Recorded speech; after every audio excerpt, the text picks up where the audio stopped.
আসসালামু আলাইকুম সুপ্রিয় দর্শক, সময়ের সাথে সত্যের সন্ধানে আমি আছি আপনাদের সাথে মনির হাসান।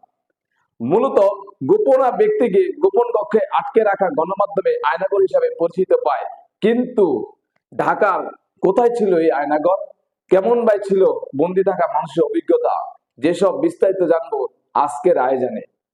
বাংলাদেশে সাম্প্রতিক বিক্ষোভ আন্দোলনের পর আওয়ামী লীগ সরকার পতনের পর সমাজ মাধ্যম ও গণমাধ্যমে পরিচিত পায় এই আয়নাগর।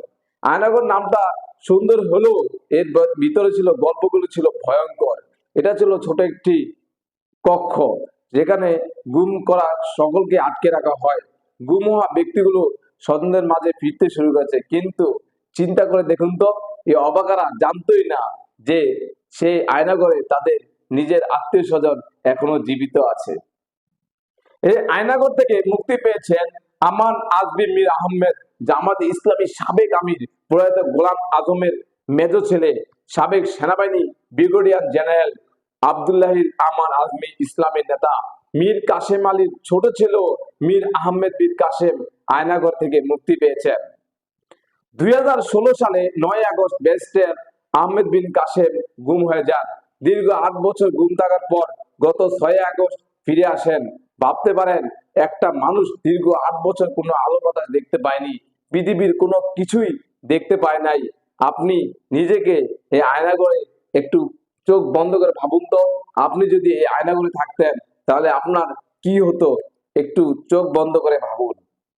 বন্দিদশা থেকে বের হয়ে আমার আজমি বলেছেন, কতদিন আমি আলো বাতাস দেখিনি, আল্লাহর দুনিয়া কতদিন আমি দেখিনি। আমার আজমি আরো বলেন যে আমি আমার এই গামছা যে এত কেঁদেছি, যদি সব পানি একত্রে করা হয় তাহলে একটা দিঘি বানানো যেত। আমার আজমি মুক্তি পেয়ে এসে দেখে তার স্ত্রী বছরের পর অপেক্ষা করে গত বছর বিয়ে করে ফেলেছেন।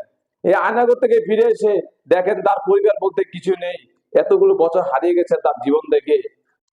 আয়নাগর ছিল ছোট একটা রুম, রুমের ভিতরে ছোট একটা খাট, উপরে ছাদের সাথে লাগানো ছোট্ট একটি জানলা, যেখান থেকে দেখার উপায় নাই বাইরে কি হচ্ছে। আলো বাতাসও তেমন আসে না। ছিল একটা কাঠের দরজা, নিচের দিকে একটু ফাঁকা ছিল, যেখান দিয়ে তারা খাবার দিত। আর রুমের ভিতর ছিল অত্যাধিক সিসি ক্যামেরা। রুমের ভিতরে কোমর ছিল, ঠিক মতো ঘুমালে কোমরে পা চলে যেত। শুধু কি তাই, নির্মম অত্যাচার মারধর করা হতো। গুম ব্যক্তিদের কাছ থেকে জানা যায় 3 বেলা খাবার ছিল খুব বাজে গন্ধ, মনে হতো কেউ খাবার মাখিয়ে সেই খাবার দিত। মাঝে মাঝে রুটি দিত, সেই রুটি মনে হচ্ছে বিভিন্ন কেমিক্যাল মেশানো। আবার মাছের কাঁটা দিয়ে কেমন যেন একটা তরকারি দিত, যা খাওয়া ছিল অসম্ভব।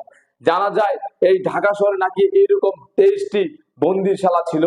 কত কত প্রাণের চিৎকার করে কাঁদতো যে এই জেল থেকে, এই বন্দিদশা থেকে আমরা কিভাবে বের হব। দীর্ঘ 8 বছর 10 বছর ধরে প্রত্যেকটা গুম হওয়া ব্যক্তি ছিল তাদের আর্তনাদ আর চিৎকার যে আমাদের এখান থেকে বের হতে হবে। মাঝে মধ্যে চোখ বেঁধে রাখতো, 40 দিন পর্যন্ত তাদের চোখ বাঁধা থাকতো। কি আর্তনাদ, কি চিৎকার করতো তারা। কি না হয় এই জীবনে, এই পৃথিবী আমরা কি আর কখনো দেখতে পাবো? কখনই কি আমরা এই পৃথিবীর আলো বাতাস দেখতে পাবো? কখনই কি আমরা পরিবারের সাথে দেখা করতে পারবো? এমন ছিল প্রত্যেকটা গুমা ব্যক্তিদের আর্তনাদ আর চিৎকার।